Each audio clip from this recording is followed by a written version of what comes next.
Media Sriwijaya. Seorang pria berseragam loreng TNI terekam kamera amatir warga tendang pemotor. Padahal, pria berseragam loreng TNI itu salah jalan.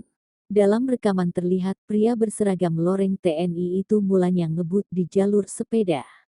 Dilansir dari akun Twitter @tesdeberseragam pada Kamis, tanggal 12 Januari tahun 2023, terlihat suasana di Jalan Jenderal Sudirman, Jakarta Pusat di pagi hari dari rekaman kamera dashboard mobil.